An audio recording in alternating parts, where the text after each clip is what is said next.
Ancla, agencia de noticias clandestina, para romper con el bloqueo de la información.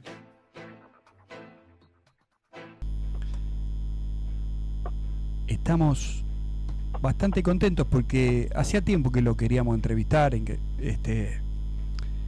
Al principio del programa contamos, Día de la Radiofonía, y para celebrar este día elegimos una radio FM, en este caso, que tiene un formato cooperativo y está en uno de los lugares más bellos que tiene la Argentina, que es la ciudad de Altagracia, casi en el corazón de Córdoba, uno diría. Nuestro entrevistado es periodista, presidente de la cooperativa de trabajo Fábrica de Ideas, Radio Tortuga. Su nombre es Pablo, lo conoce todo el mundo por el Pelado, y su apellido es Rodríguez. Bienvenido, Pablo, ¿cómo estás? Buen día, ¿cómo andan? Muchas gracias por llamar. No, gracias a vos y en principio felicitar por el laburo que hacen, que lo seguimos y admiramos tanto el laburo que hacen.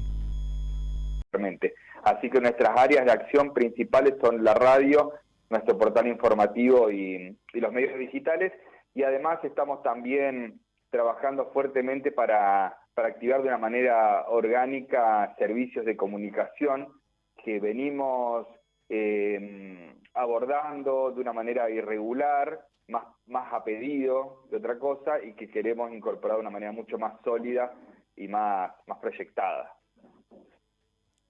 Qué gran desafío, sobre todo tenemos aquello que nos formamos como periodistas en una etapa análoga, cuando tenemos que agarrar todo el ecosistema digital y tratar de que todo eso funcione armoniosamente, ¿no? Es tremendo.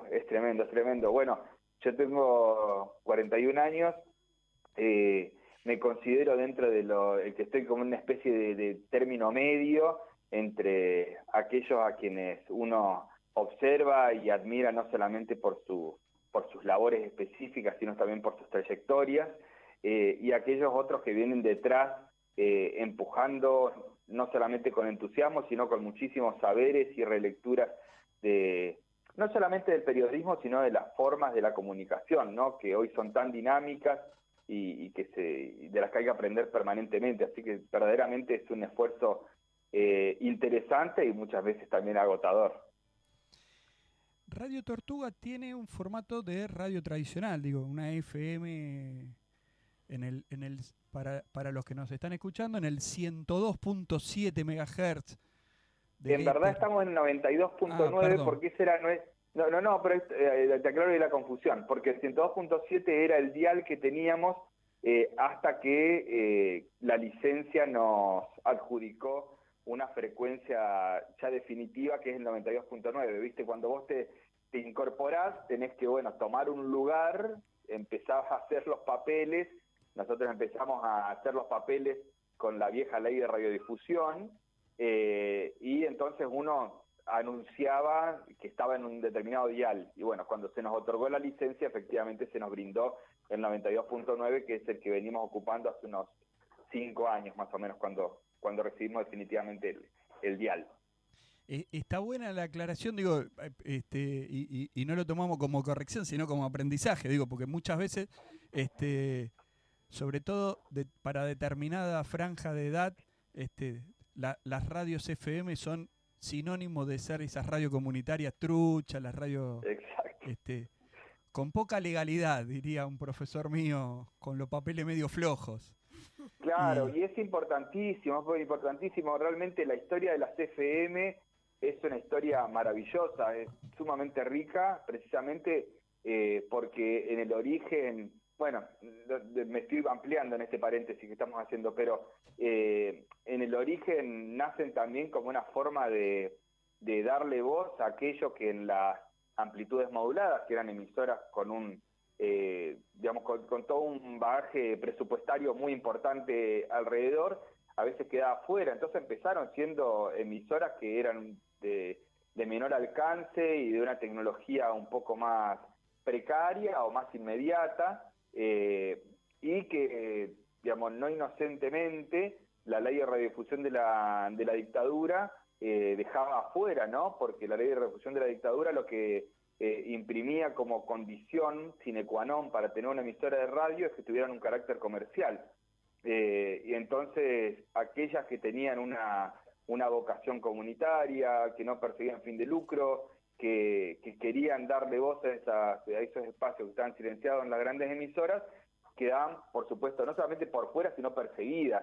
Entonces, realmente lograr la legalidad de las radios, de las FM, es un triunfo histórico esperado por décadas. Así que nos sentimos muy orgullosos y muy orgullosas de no solamente haber conseguido la licencia, sino también muy en deuda con los pioneros y las pioneras que durante años estuvieron guerreándole a la ley de radiodifusión de la dictadura para lograr este triunfo. Vamos a contarle a los oyentes, en esto, en algunas similitudes que tiene Radio Tortuga con Ancla, es que utilizamos la radio también como espacio formativo para la comunidad. Y contarle a los oyentes que la Ley de Servicio de Comunicación Audiovisual cambia radicalmente, y me engancho un cachito de lo que decía Pablo, ¿no? La ley de la dictadura tenía una perspectiva comercial y la ley del servicio de comunicación audiovisual reparte el espectro radiofónico tripartitamente y equilibradamente. Lo comercial, lo público, no estatal, y lo comunitario. Y ahí entran, por ejemplo, las radios campesinas, las radios indígenas, que no solo las FM como había empezado Tortuga y otras tantísimas, que algunos autores y algunas investigadoras las ponen como herramientas de la resistencia contra la dictadura cívico-militar. Esas radios no estaban pensadas ni imaginadas en la ley del Confer, ¿no? No, absolutamente. Que los pueblos originarios o las comunidades campesinas e indígenas tengan lugar y tengan voz, porque no es que no tenían voz, tenían voz. Había alguien que no las quería dejar hablar. Es como dice Pablo. Hola, ¿cómo estás, Pablo? Esta cuestión de ser parte de la resistencia, ¿no? Que aparezca lo comunitario era un sueño para muchos compañeros y un objetivo. Y la verdad es que la organización, tener un programa común con respecto a eso, ha permitido que esta cuestión se diera, ¿no? La verdad que es celebrable. Yo quiero, porque bueno, nosotros venimos siguiendo Radio Tortuga, y quiero que me hables un poco de les pibes trabajando en la radio, porque hay varios programas que tienen a compañeros y compañeras y compañeros trabajando en distintos programas. Entonces quiero que me cuentes ese lugar. Bueno, el lugar de la juventud en Radio Tortuga siempre ha sido muy interesante, y quienes arrancamos este proyecto en el año 2008 teníamos 20 y algo, digamos, algunos estábamos más cerca de los 30 y otros más cerca de los 20, y en esa primera camada también fueron apareciendo algunos chicos y chicas de casi 20. Y la verdad que en ese momento ya fue muy interesante, digamos, con las características que tenía un casi 20 de hace 14 años, ¿no? Y empezó, la verdad que siempre estuvo atravesada la cuestión de la juventud y la participación juvenil en nuestra emisora, porque, bueno, acá hay un proceso irregular también de participación estudiantil, a través de los centros de estudiantes, por ejemplo, y bueno, en los procesos en los que ha estado más álgido esta dimensión social aquí en la ciudad de Altagracia y en la zona, Radio Tortuga, la verdad que siempre le ha prestado el micrófono con muchísima atención, y muchas compañeras y compañeros que están vivenciando esa experiencia de participación juvenil se han sentido no solamente muy contenidas, sino que han encontrado en la Radio Tortuga un lugar donde poder también expresar esa participación. De hecho, hoy nuestra más reciente incorporación al programa de radio, reciente, estoy hablando muy, muy reciente porque fue esta semana, es un compañero que se suma al programa de la mañana, a nuestro magazine, que es nuestro mascarón de proa, sí. Y que es uno de esos pibes que allá por el año 2013, 2012, 2014, fue de los que más motorizaba lo que se llamó la MASEP, la Mesa Abierta del Centro de Estudiantes del Valle de Parabachasca, que es el valle donde está la ciudad de Altagracia, y que estaba dentro de su universo de juventudes de ese momento, ¿no? Estamos hablando hace 9 años. Ahora ya es un viejo. Y hoy se incorpora ya, digamos, en otra dimensión de su vida, pero por ejemplo, hace 15 días arrancó un programa que tuvo su primera temporada el 2020, en plena pandemia, de estudiantes de un colegio nacional de acá, de la Escuela Normal Superior de Altagracia, también que es una experiencia sumamente interesante, realmente de muy buen nivel, ahí con la coordinación de un par de profes que son realmente muy, muy entusiastas, digamos, y que esos profes que motivan a full a los pibes y las pibas, y sí, para nosotros realmente es, además, es necesario, es oxigenación, porque también nos ha pasado de tener a veces que, de conversar entre nosotros y decir, bueno, a veces no podemos ser, no podemos vivir como si fuésemos la juventud de los años, del año 2008, porque ya estamos en los 40, o llegando a los 40, o pasando los 40. Entonces, por más que a veces la radio te hace sentir una persona joven, bueno, hay otras juventudes que están ahí. Y para nosotros siempre es muy activo, muy movilizador, y tenemos ahí juventudes de diferentes edades, podríamos decir. Algunos que son ahí estudiantes secundarios con esta nueva propuesta, otros que andan entre los 20 y moneda, y otros que ya pasaron los 30, digamos. Así que tenemos como en esa franja bastante. Che, en muchas de las notas en las que hemos leído sobre Radio Tortuga, ustedes hacen mención al rol transformador de la radio. ¿Podemos hablar de eso? Sí, claro.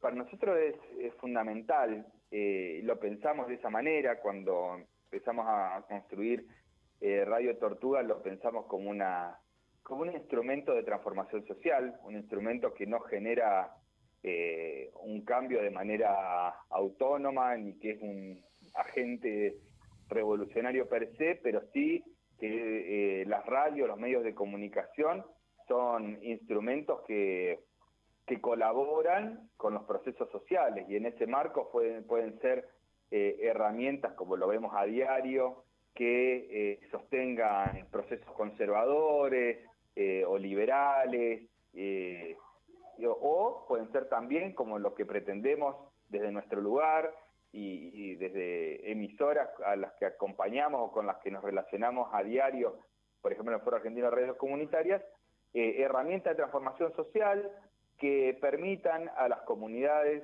poder expresarse, que lleven a la arena del aire, del éter, discusiones políticas de la vida social a nivel local o a nivel global, que por otros lugares se encuentran cercenadas, invisibilizadas, opacadas, y también pueden ser instrumentos de los cuales se planteen algunas discusiones, porque también nosotros no pretendemos ser amplificadores solamente de una realidad que nos sea ajena, sino también actuar como en esa línea muchas veces muy difícil, muy conflictiva, que es la de considerarnos un espacio de incidencia social. O sea, a nosotros también nos interesa poder discutir con el resto de los actores de nuestra comunidad cuál es el perfil de mundo, de ciudad, de pueblo en el que queremos vivir. Digamos, no queremos ser simplemente reproductores.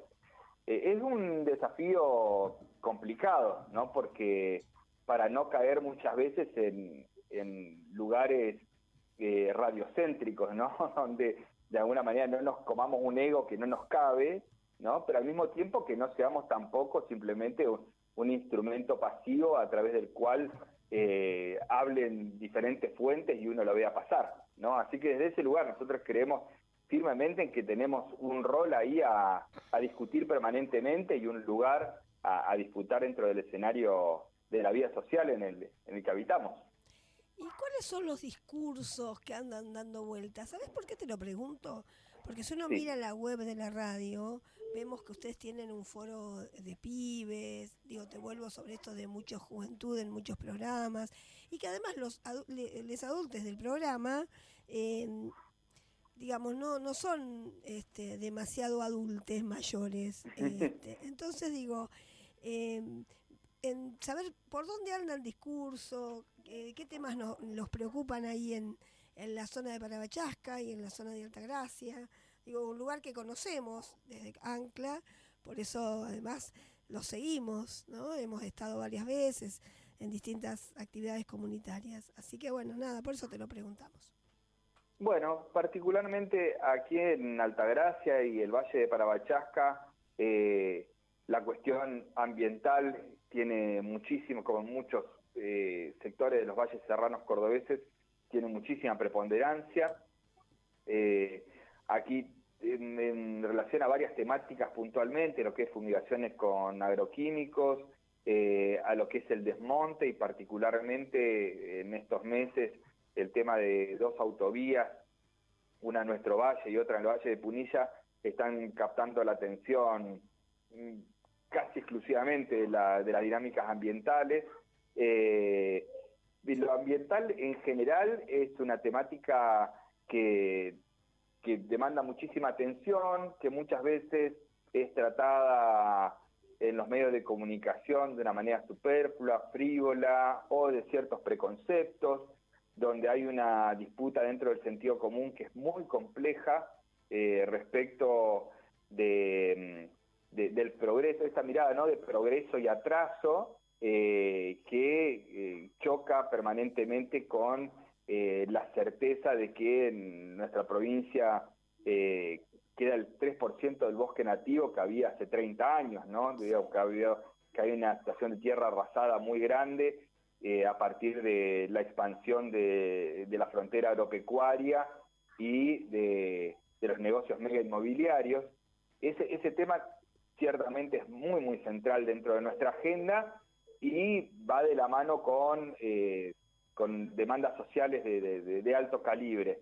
Después la violencia institucional es muy grave también en la provincia de Córdoba y particularmente este año está viviendo momentos muy, muy complejos. Ayer particularmente hubo en la ciudad de Córdoba se llevó adelante la versión cordobesa de la 8ª Marcha Nacional contra el gatillo fácil, y aquí en la provincia de Córdoba es muy, muy grave la situación.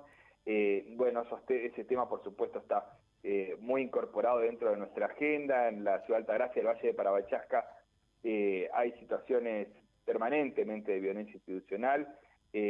Afortunadamente muchas de ellas no terminan en fallecimientos, pero son constantes, hay mucha persecución, mucho, como se les llama, portación de rostro, ¿no? Mucha persecución a portación de rostro.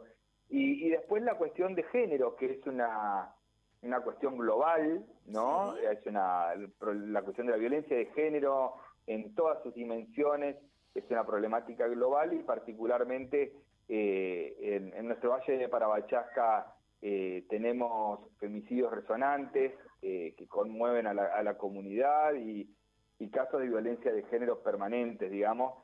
Sí.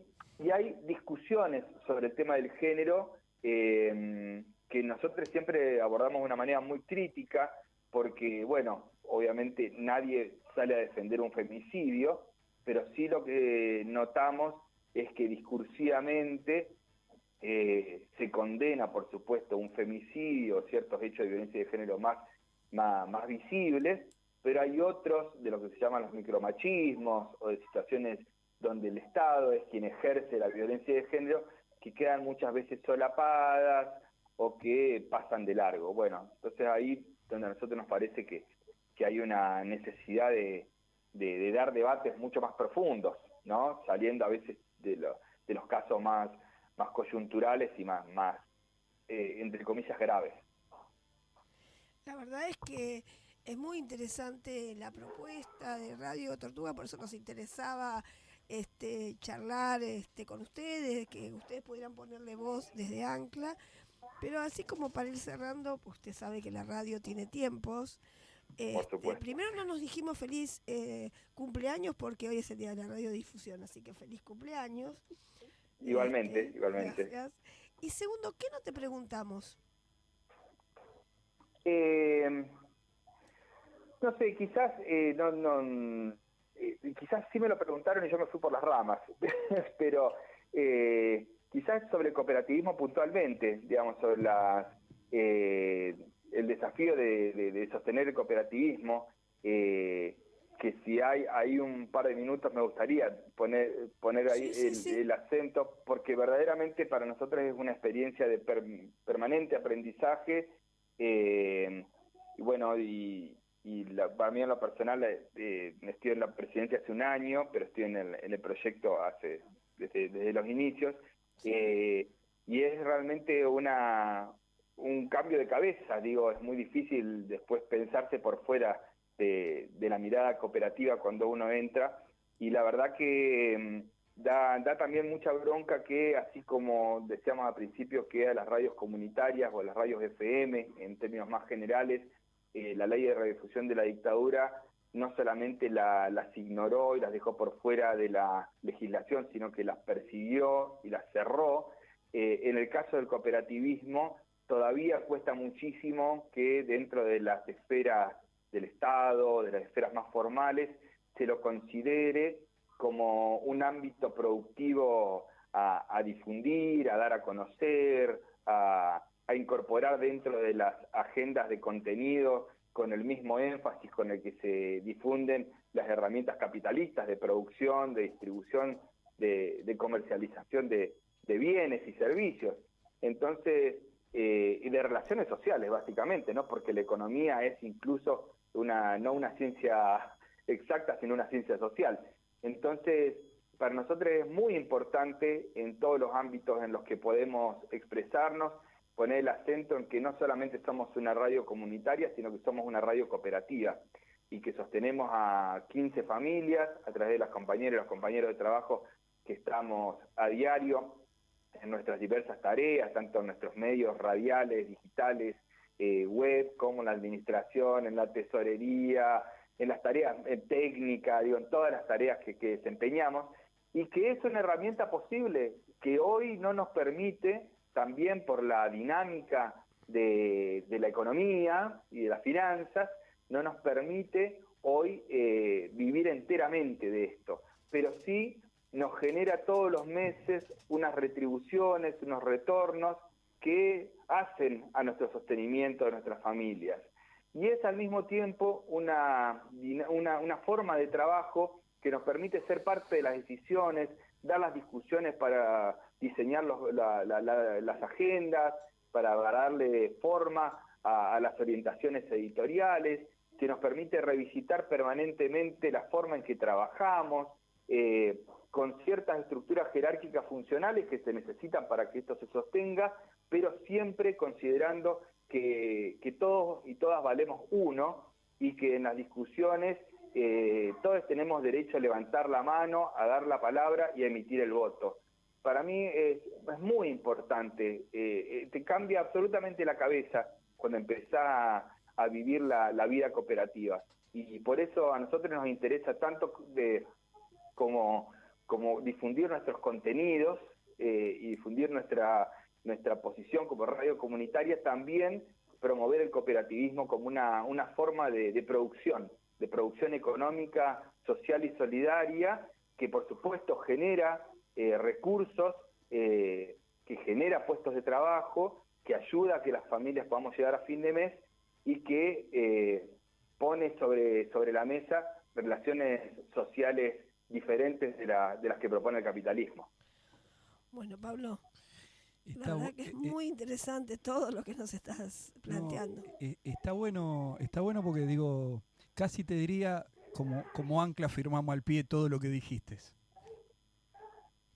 Casi, un alegrón. Lo suponía, pero un alegrón ahí la certeza. Estamos en ese proceso de convertirnos formalmente en cooperativa y todas esas cosas que viste que llevan mucho tiempo, pero digo, a lo que vos decís, yo solo le agregaría una cosa para despedirte. Los medios comunicacionales que tenemos formato cooperativo o tendemos al formato cooperativo, construimos otro sentido, que también cambia la cabeza de nuestro público. Y eso está bueno. Sí, absolutamente. Y cuando no lo logramos definitivamente, nos desafía esa realidad a tratar de buscar la vuelta para hacerlo. Pero definitivamente la construcción de audiencias es el desafío. Construir audiencias comunitarias y cooperativas es ciertamente un desafío permanente para nosotras y nosotros. Está buenísimo seguir dándole vuelta a estas conversaciones que nos permitan también encontrar las maneras para ser exitosos en eso. Bueno. Pablo, seguramente nos gracias. Estaremos cruzando en algún momento para seguir charlando. Un abrazo grande. Eso deseo. Un abrazo grande y muchas gracias por llamar. Hasta Feliz luego. día. Chau, chau. Chau, chau. Ancla, agencia de noticias clandestina, para romper con el bloqueo de la información.